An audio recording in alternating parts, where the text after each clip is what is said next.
Olá, sejam bem-vindos ao SOS Convida. Eu sou Mariana Ribeiro e estou aqui hoje com a Isamara, que é nutricionista. Hoje a Isamara vai trazer informações para você e a sua família sobre nutrição e oncologia. Isamara, inicialmente eu gostaria de agradecer a sua disponibilidade, a sua atenção com a SOS do Câncer e disponibilidade em estar aqui no nosso SOS Convida. É um programa onde a gente convida profissionais da saúde para estar conosco semanalmente, levando bem-estar, falando sobre saúde para as pessoas. Bom, para a gente falar um pouquinho de nutrição e oncologia, Isamara, eu gostaria que você falasse para a gente um pouco, da importância da alimentação saudável, sobretudo para os pacientes oncológicos, se esse acompanhamento nutricional, o quanto ele é importante para esse tratamento. Certo. Então, primeiramente eu queria agradecer o convite, é um prazer estar aqui, respondendo, tirando dúvidas a respeito da alimentação.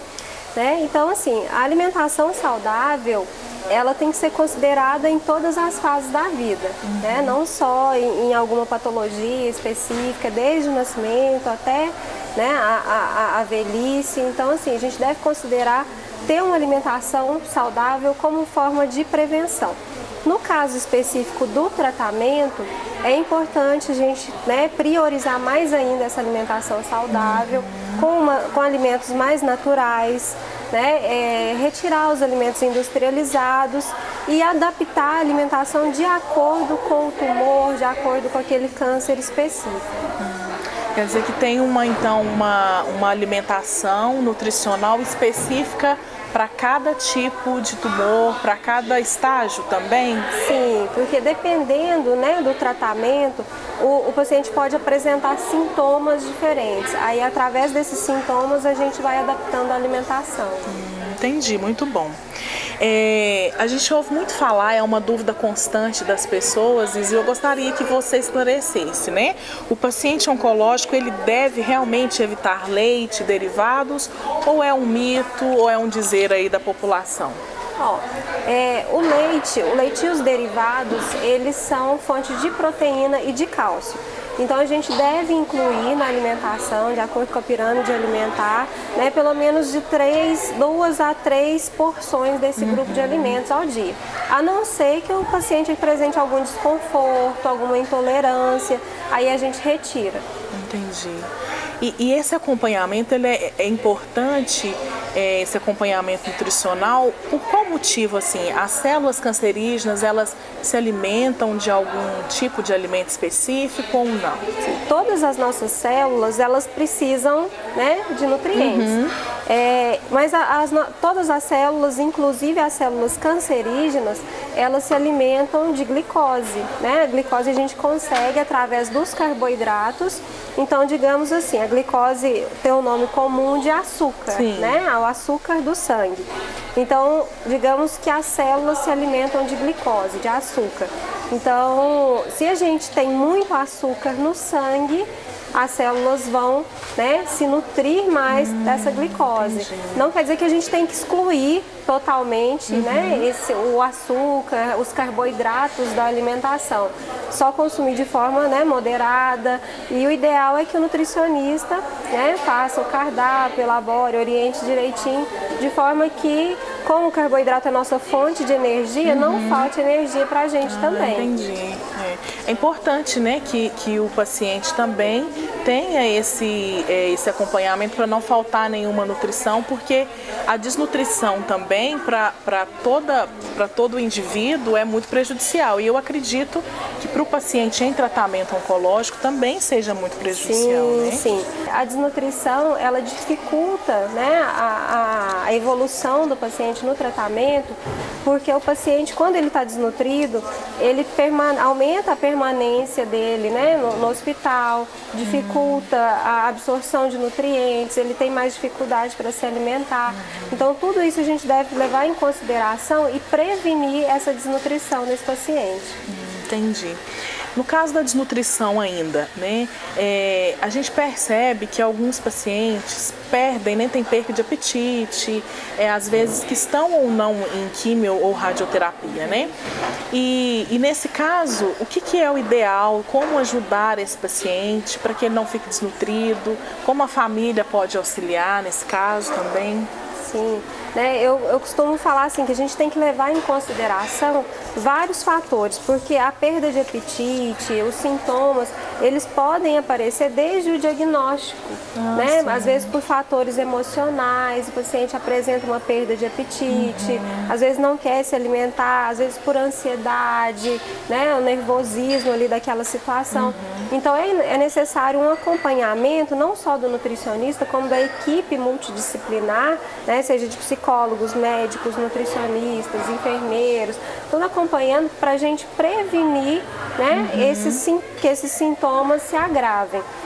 E no caso da perda de apetite, a gente pode, né, tem algumas dicas na alimentação que a gente pode orientar para evitar essa perda de apetite, às vezes fazer uma mudança, né, na rotina alimentar do paciente que vai facilitar também, para que ele se alimente melhor.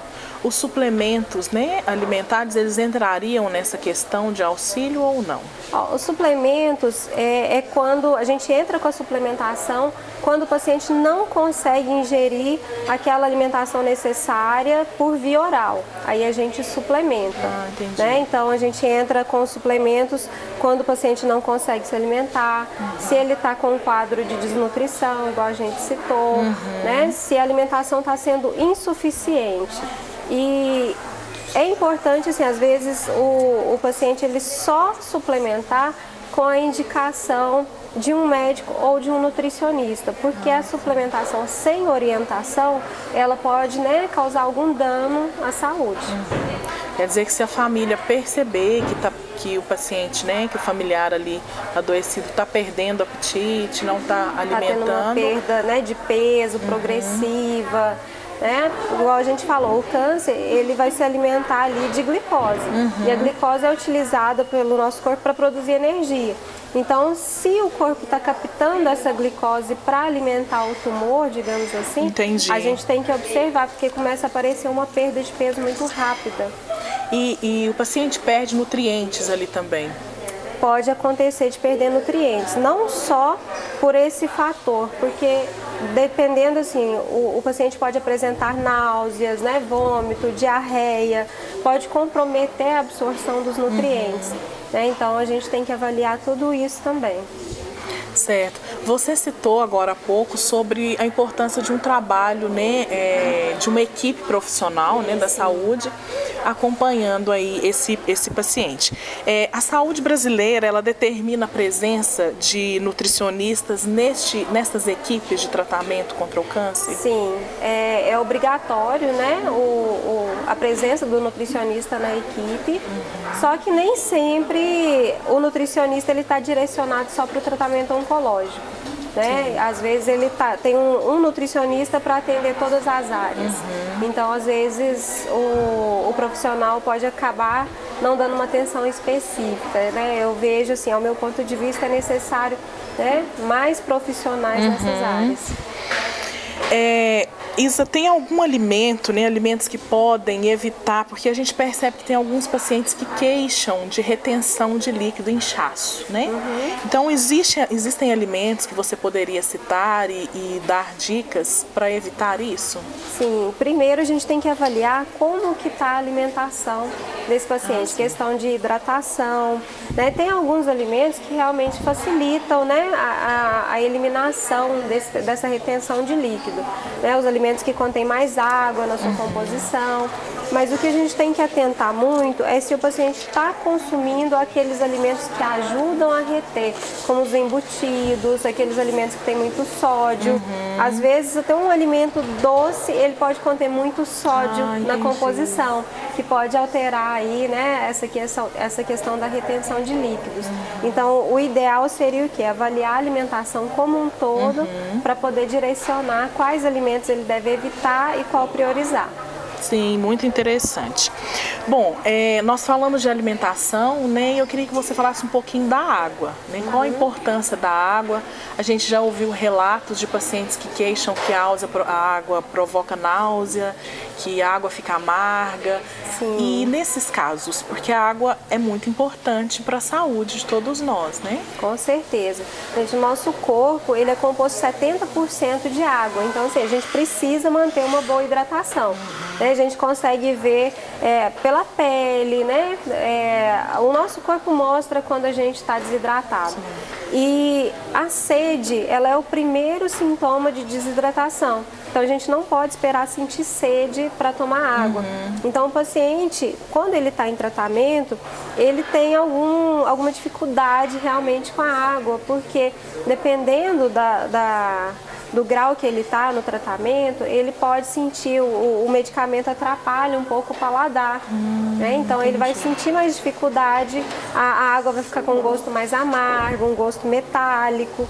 Então, a gente tem alguns truques que a gente pode fazer uma água saborizada, né? Aumentar a ingestão de algum chá que seja, né? Que ele possa estar tomando, colocar algumas gotinhas ou raspas de limão, gengibre, né? Gengibre também ajuda bastante no tratamento, a prevenir os enjoos, as náuseas. Então, o paciente pode optar por sucos também, mas não em excesso, né? O suco não substitui a água, o chá não substitui a água, né? Então, o ideal seria saborizar a água mesmo. Entendi. Bom, os alimentos também, porque como há perda de paladar, existem alguns alimentos que são mais fáceis de serem ingeridos devido a essa dificuldade ou não? Não, sim, dependendo, né, do tratamento, por exemplo, se for um tratamento de cabeça e pescoço, por exemplo, tiver um tratamento específico nessa região, aí a gente pode direcionar a alimentação em relação a isso, que seja uma alimentação mais líquida, mais pastosa, né? Sim. Então, assim, dependendo do tratamento, se for na região abdominal, a gente vai adequar também, né? De forma a absorver melhor os nutrientes. Então, dependendo do tipo, né, e o tratamento que está sendo aplicado, a gente consegue alinhar a alimentação também. Muito interessante. Isa, a gente sabe, né, houve muitos relatos dos pacientes dos efeitos colaterais que o tratamento predispõe ao paciente ali. Existem alguns alimentos, existe algum alimento específico que possa ajudar, né, a minimizar esses efeitos? A gente deve considerar a alimentação como um todo, né? Não tem um alimento específico, na verdade, né? Tem até aquela frase, né? Saco vazio não para em pé, né? Então, a gente tem que considerar isso. O paciente, ele não deve mudar muito aquela alimentação que ele está acostumado durante o tratamento. A gente faz algumas adaptações. Mas assim, o interessante é o quê? A gente consumir todos os grupos de alimentos. Quanto mais variada a alimentação, mais nutrientes a gente consegue. E igual a gente falou no início, se o paciente não está conseguindo variar totalmente essa alimentação, ter um aporte adequado de nutrientes, aí a gente suplementa. Sim. Ainda sobre o tratamento, a quimioterapia e a radioterapia é contraindicado, melhor dizendo, algum alimento ou não? Ou o paciente pode, observando a alimentação como um todo, como você disse, mas ele pode alimentar de tudo ou tem alguma alimentação que ele deve evitar? Não, dependendo dos sintomas, a gente até evita alguns tipos de alimentos. Né? Por exemplo, no caso de diarreia ou de constipação intestinal, aí a gente evita alguns tipos de alimentos. Mas quanto mais variada a alimentação, melhor. Muito bom. Isamara, quero te agradecer mais uma vez por ter participado desse programa com a gente, SOS Convida, e espero que em outras oportunidades possamos de novo bater esse papo e levar informação aos nossos amigos de casa. Eu que agradeço, para mim é um prazer estar aqui com vocês e podem contar comigo. Muito obrigada. Um grande abraço a vocês, acompanhe as redes sociais da SOS do Câncer, fique por dentro do nosso SOS Convida. Um obrigado e até logo. Ba